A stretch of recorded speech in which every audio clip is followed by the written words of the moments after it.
स्वागत है दोस्तों आपका अपने YouTube channel civil on spot में। तो आज हम लोग देखने वाले हैं जो हम लोगों ने मैथमेटिक्स की सीरीज़ स्टार्ट करी हुई है। तो उसमें हमने स्टार्ट करा हुआ था जो हम प्राइम फैक्टराइजेशन पढ़ने के लिए डिविजिबिलिटी टेस्ट देख रहे थे। तो इससे पहले वाली वीडियो में हमने 2 और 3 का देख लिया था।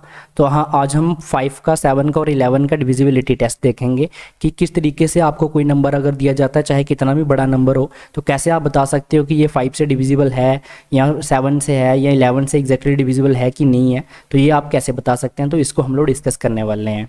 अगर आप हमारे चैनल पर नए हैं तो चैनल को सब्सक्राइब कर लीजिए। आपको पता है हमारी सारी वीडियोज़ जो है सिविल ऑन स्पॉट करके जो चैनल है इस पर आ रही हैं, तो आपको चैनल को सब्सक्राइब कर लेना है। और नोटिफिकेशन के लिए कि जब भी मेरी न्यू वीडियो आए तो आपको नोटिफिकेशन मिले, उसके लिए आपको बेल आइकन को प्रेस करना है और इन वीडियोस को अपने फ्रेंड्स वगैरह के साथ ज़्यादा से ज़्यादा शेयर करना है ताकि वो भी इनका फ़ायदा ले सकें। और अगर आपको वीडियो अच्छी लगती है तो वीडियो को लाइक भी कीजिएगा। तो करते हैं आज की वीडियो को स्टार्ट। तो आज हम लोग देखने वाले हैं डिविजिबिलिटी टेस्ट देखने वाले हैं किसका, 5 का। यहाँ पर हम लिख देते हैं पहले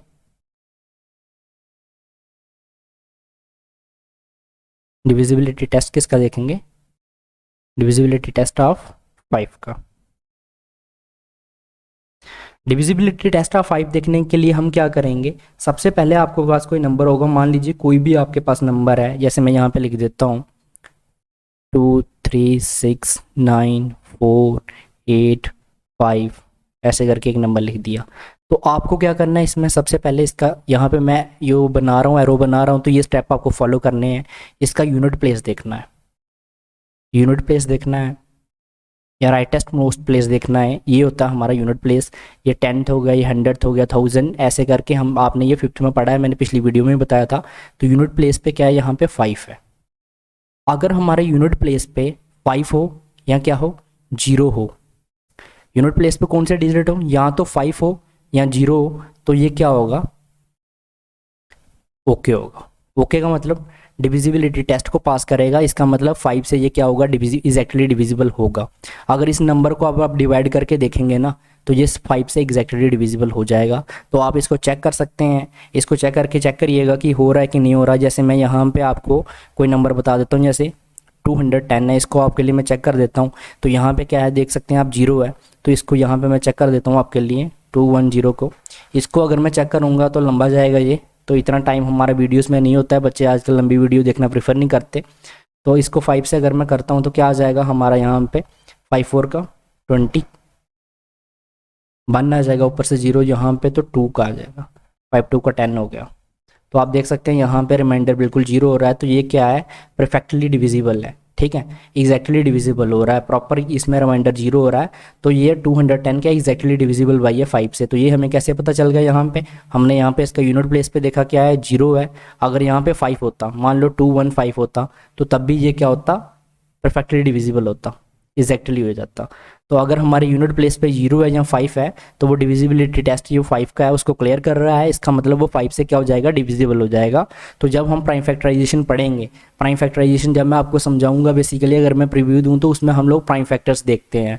तो आपको प्राइम फैक्टर्स जब चेक करना है, कोई नंबर आएगा तो अगर आपको चेक करना है कि ये 5 से डिवाइड होगा कि नहीं होगा, एग्जैक्टली डिविजिबल होगा, तो इस तरीके से आपने देख लेना है कि उसके यूनिट प्लेस पे 0 है या 5 है। अगर इन दोनों में से कुछ भी होता है, यूनिट प्लेस पे 0 होती है या 5 होता है, तो इसका मतलब वो क्या कर रहा है, एग्जैक्टली परफेक्टली डिविजिबल है या एग्जैक्टली डिविजिबल, कुछ भी बोल सकते हैं आप।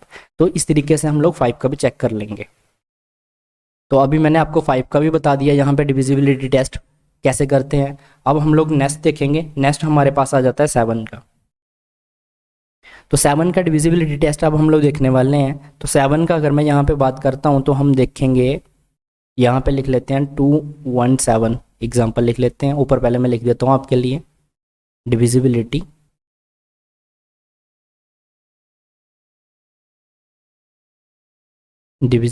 Test of 7।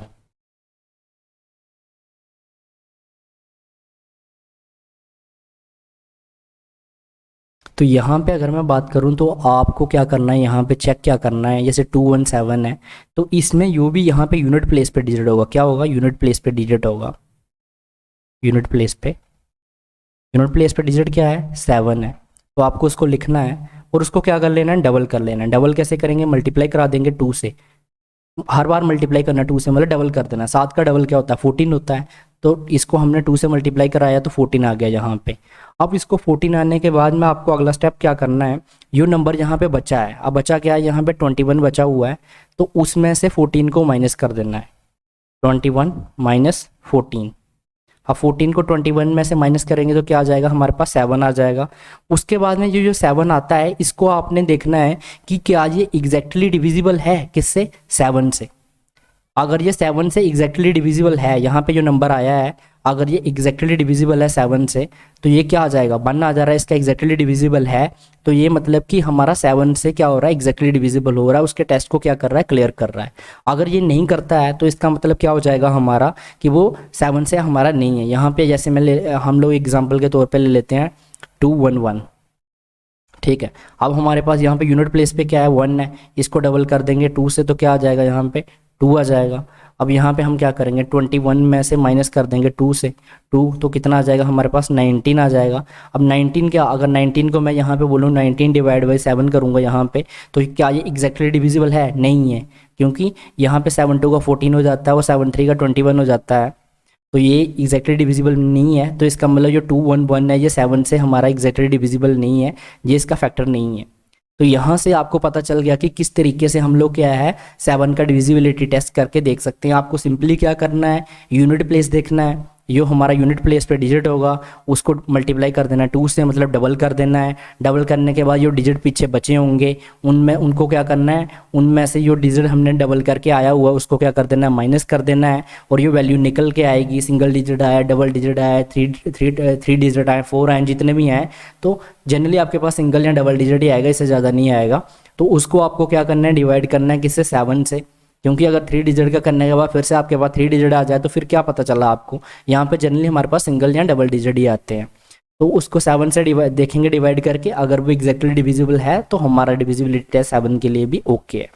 अब हम देखेंगे किसका, 7 का भी अब आपको क्लियर हो गया। अब हमारे पास एक बचा हुआ है किसका 11 का।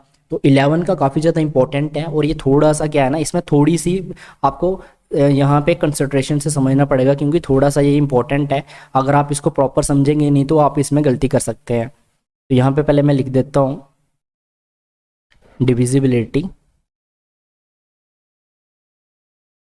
डिविजिबिलिटी टेस्ट ऑफ किसका देखने वाले हैं 7 का। अब हम क्या करने वाले हैं 7 का सॉरी 11 का, यहाँ पे 11 कर लीजिएगा। 7 का तो अभी हमने चेक कर लिया ना, 7 का पीछे, हाँ 7 का हो गया। 11 का डिविजिबिलिटी टेस्ट देखेंगे।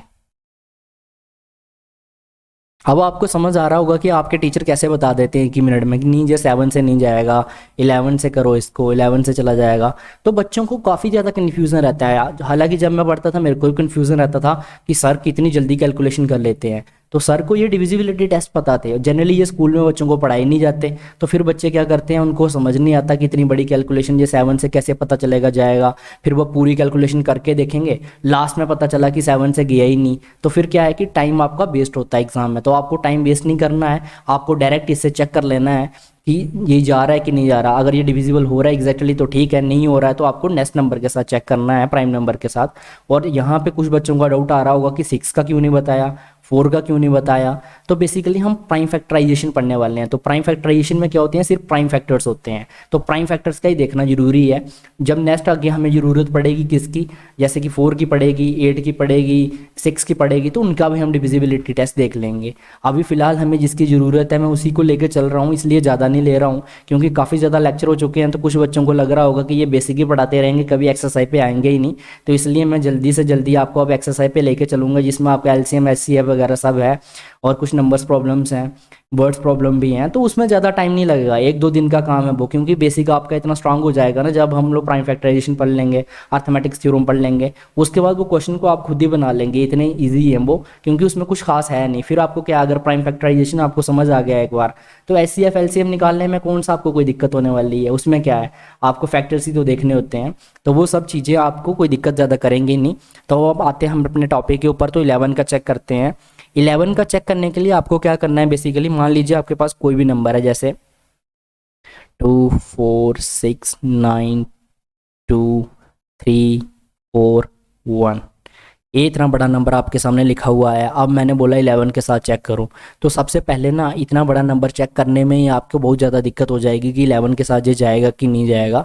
तो आपके ये एंट्रेंस पॉइंट के लिए भी इंपॉर्टेंट है। पता आपको आजकल एग्जाम्स में आपको क्वेश्चन देखने को मिलते हैं कि बताइए क्या ये 11 से डिविजिबल है, एग्जैक्टली डिविजिबल है, तो वो सब भी आप इससे चेक कर सकते हैं। अब हम इसको चेक कैसे करेंगे, तो सबसे पहले आपको क्या करना है, इसके ऊपर काउंटिंग कर देनी है ऐसे, 1 से स्टार्ट करनी है हमेशा, 2 3 4 5 6 7 और 8, ऐसे करके आपको क्या करना है, इसके ऊपर काउंटिंग कर देनी है। काउंटिंग करने के बाद आपको क्या करना है यहाँ पे, अब आपको क्या करना है, जो ऑड प्लेस पे डिजिट होंगे और इवन प्लेस पे डिजिट होंगे उनको प्लस करना है। ऑड प्लेस पे डिजिट जैसे एक एक यहाँ पे ऑड नंबर कौन से होते हैं, अब यहाँ पे आपको पता है 1 3 5 7 कंटिन्यू करेंगे, और इवन कौन से होते हैं, जो 2 हमारा 2 आ गया, यहाँ पे 2 हो गया, 4 हो गया, 6 हो गया, 8 हो गया, कंटिन्यू करेंगे। तो 1 से आपको स्टार्ट करा है। अब पहले हम देख लेते हैं कौन से वाले, हमारे ऑड वाले। तो ऑड पे क्या आ जाएगा, 2 आ जाएगा, प्लस 6 आ जाएगा, प्लस फिर से 2 आ जाएगा, फिर क्या आ जाएगा, प्लस 4 आ जाएगा। कौन कौन से हैं ऑड, 1 आ गया, 3 आ गया, 5 आ गया और 7 आ गया। तो 4 हमने लिख लिए। इसके कौन कौन से, 2 है, उसके बाद 6 है, उसके बाद फिर कौन सा 2 है, और फिर क्या है, 4 है। तो इन सब को हम लोग क्या कर लेंगे, ऐड कर लेंगे। 6 और 2 कितना हो गया हमारे पास, 8, 8 और 2 10, 10 और 4 कितना हो गया, 14 हो गया। ठीक है, ये कौन से वाले का, ऑड वाले का। अब हमें इवन का भी देखना है। जब इवन का देखेंगे तो क्या आ जाएगा, 4 प्लस 9 प्लस 3 और प्लस 1 आ जाएगा। देख सकते हैं आप यहाँ पे इवन का, ये 2 हो गया हमारा, 4 हो गया, 6 हो गया और 8 हो गया। अब 2 पे क्या है, 4 है, उसके बाद में 4 पे कौन सा, 9 है, और उसके बाद में 6 पे कौन सा हमारा 3 है, और 8 पे कौन सा है हमारे पास 1 है। तो 9 और 1 10 हो गया, 10 और 4 14, और 14 और 3 कितना हो गया, 17 हो गया। ये क्या है, हमारे पास ऑड है। अब ये करने के बाद ना आपको क्या देखना है, यहाँ पे इसको हमारे पास क्या आ गया, ये हमारे ऑड लिख रहा हूँ यहाँ पे, ऑड का नहीं, ये इवन का निकाला ना अभी हमने। ये जो छोटी छोटी मिस्टेक्स होती हैं ये आपको ध्यान रखना है यहाँ पे। कई बार फ्लो में जब आप लिख रहे होते हैं तो मैंने अभी बोला इवन है लेकिन लिख ऑड दिया है, तो ये सब चीज़ें आपको एग्जाम में, वैसे ये आपको एग्जाम में कहीं लिखने को आएगा नहीं, लेकिन आपको ध्यान रखना होता है इसका। तो यहाँ पे इवन आ गया। अब इवन का सम कितना हो रहा है, 17 हो रहा है, और ऑड का सम कितना हो रहा है, 18 हो रहा है। यहाँ पे एक बार सम चेक कर लीजिए, 9 और 4 13 13 16 और 17, हाँ ठीक है। तो अब हम लोग क्या करने वाले हैं, यहाँ पे हम क्या करेंगे, ऑड सम में से इवन सम को माइनस करेंगे, ठीक है। लेकिन यहाँ पे अगर मैं बात करूँ तो ऑड सम कितना आपका 14 है, ऑड का जो सम होता है उसमें से इवन को माइनस कर लेंगे, तो माइनस कितना करने वाले हैं, 17 करने वाले हैं। तो 14 में से 17 तो हमारे पास -3। अगर ये तो यहाँ पे नहीं होगा, इसको अगर हम लोग डिविजिबल करेंगे, किससे डिवाइड करते हैं, अगर हम लोग अपना इसको अगर हम लोग 11 से करते हैं तो 11 से करने के बाद में ये हमारा एग्जैक्टली डिविजिबल नहीं होगा। ये जो नंबर है हमारे पास, नंबर कौन सा है हमारे पास, अगर यहाँ पे 2 4 6 9, उसके बाद में हमारे पास 9 2 और 3 4 1, 3 4 1 को अगर हम लोग क्या करते हैं 11 से करते हैं तो ये आपका कभी भी एग्जैक्टली डिविजिबल नहीं होगा। अब मैंने ये कैसे बोल दिया कि एग्जैक्टली डिविजिबल नहीं होगा, आप तो बोलोगे कि सिर्फ आपने ये करा है, ऑड में से इवन को माइनस करा और फिर आपने बोल दिया नहीं होगा। तो मैंने बोला मुझे इसका ना मैजिक पता है। अगर यहाँ पे मैं लिख देता हूँ, जो सम करने के बाद में सम किसका, ऑड का, माइनस सम ये होगा इवन का।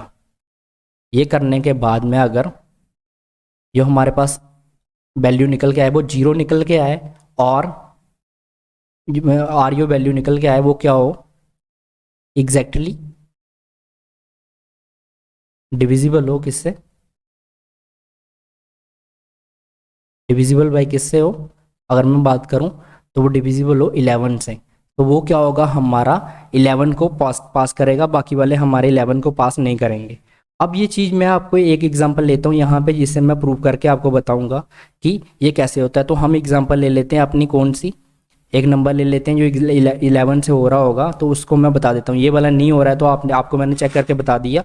अब एक नंबर ऐसा ले लेते हैं जो हो रहा हो, तो नंबर ले लेते हैं जैसे 1815, ठीक है। क्या नंबर ले लिया हमने, 1815। क्योंकि आपको समझने के लिए एक ऐसी एग्जांपल चाहिए जो आपको क्या हो जाए, जिसमें आपका एग्जैक्टली डिविजिबल हो रहा हो। 1815 क्या है, एग्जैक्टली डिविजिबल होता है किससे, अगर मैं बात करूँ 11 से, तो इसकी वैल्यू कितनी आती है, क्वेश्चन कितना आता है इसका, 165 आता है। तो अभी ये चीज़ मैं आपको बताने वाला हूँ कि ये जो मेथड हमने देखा है, यहाँ पे मैंने बताया कि सम यहाँ तो जीरो आ जाए, इनका सम ऑड और इवन का निकालने के बाद यहाँ पे जो वैल्यू हमारे पास निकल के आए वो एग्जैक्टली डिविजिबल होनी चाहिए 11 से, तभी हम बोलेंगे कि ये क्या है, कि जो नंबर है ये एग्जैक्टली डिविजिबल हो जाएगा। अब ये चेक कर लेते हैं, यहाँ पे हमारे पास नंबर है, ये हमें पता है कि एग्जैक्टली डिविजिबल है। तो क्या करना है, सबसे पहले इधर लिख देना 1 2 3 और 4। अब सम कर लेते हैं, किसका, पहले कर लेते हैं हम लोग ऑड का। ऑड का सम करेंगे तो क्या आ जाएगा, पहले 1 आ जाएगा, फिर क्या आ जाएगा, फिर 1 आ जाएगा। तो क्या आ गया हमारे पास 1 प्लस, ये यहाँ पे 1 + 1 कितना हो गया, 2 आ गया। उसके बाद में सम कर लेते हैं किसका, इवन का। इवन का करेंगे तो क्या आ जाएगा हमारे पास, 8 + 5 कितना आ गया हमारे पास, 13। अब इन दोनों को माइनस कर लेंगे, सम ऑड का माइनस करो आप, ऑड माइनस सम इवन कर लो, क्या निकल के आ गया, 2 - 13, तो क्या निकल के आ गया, -11 निकल के आ गया। अब इसको अगर डिवाइड करोगे 11 से, तो ये क्या डिवाइड नहीं हो जाता, एग्जैक्टली डिवाइड हो जाता है। तो इसका मतलब जो हमारे पास नंबर यहाँ पे निकल के आ रहा है, यहाँ पे ये जो नंबर है ये हमारा क्या है, अगर मैं बात करूँ तो एग्जैक्टली डिविजिबल हो जाएगा 11 से, अगर हम कैलकुलेट करके देखेंगे। तो ये मैंने यहाँ पे आपको प्रूफ करके भी बता दिया कि किस तरीके से हम लोग इसको फाइंड करते हैं। आई होप अब आपको जो डिविजिबिलिटी टेस्ट है ये अच्छे से क्लियर हो चुका होगा। अगर आपको किसी भी नंबर का आगे जाके डिविजिबिलिटी टेस्ट चेक करना है तो किस तरीके से आप उसके प्राइम फैक्टर्स का डिविजिबिलिटी टेस्ट देख सकते हैं। यहाँ पे मैंने प्रॉपर आपको दोनों एग्जांपल बता दी। एक नंबर मैंने जो आपको पीछे बताया, इसका बताया मैंने आपको कि इसका जो डिविजिबिलिटी टेस्ट 11 को ये पास नहीं कर रहा है, और यहाँ पे आपको मैंने इस एग्जांपल से बता दिया कि ये डिविजिबिलिटी टेस्ट को क्लियर कर रहा है। और इसको मैंने नंबर को वो वाला नंबर लिया हमने जो एग्जैक्टली 11 से डिविजिबल हो जाता है, इसको अगर आप करके देखेंगे तो 165 इसका क्वेश्चन आता है। अब यहाँ पे हमने सम कर लिया ऑड का, ऑड प्लेसेस पे क्या करना है आपको, यहाँ पे आपको लिख देना है 1 2 3 4 लिख देना है, फिर ऑड प्लेसेस वाले सम कर लेने हैं। तो 1 + 1 2 हो गया, इवन वाला करा तो 8 + 5, 8 + 5 कितना होता है, 13 होता है। 13 में से 2 चले गए तो 11 आ गया। अब 11 जो है मैंने आपको क्या बोला था, जहाँ तो यहाँ पे नंबर जो वो क्या आ जाए, 0 आ जाए, जहाँ जो नंबर आए वो क्या हो जाए, 11 से डिविजिबल हो। तो 11 को 11 से करेंगे तो -1 यहाँ पे आंसर आ जाएगा हमारे पास। तो इस तरीके से हमने ये देखा कि किस तरीके से हम लोग डिविजिबिलिटी टेस्ट देख सकते हैं। तो अब ये हमारी नेक्स्ट वीडियो रहेगी, उसमें हम लोग पढ़ेंगे प्राइम फैक्टराइजेशन। तो नेक्स्ट वीडियो में हम लोग काफ़ी ज़्यादा इंटरेस्टिंग चीज़ें देखेंगे कि प्राइम फैक्टराइजेशन क्या होता है और उसको किस तरीके से नंबर की प्राइम फैक्टराइजेशन को कैलकुलेट करते हैं।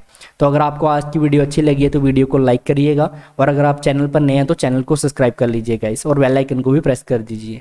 Thank you guys.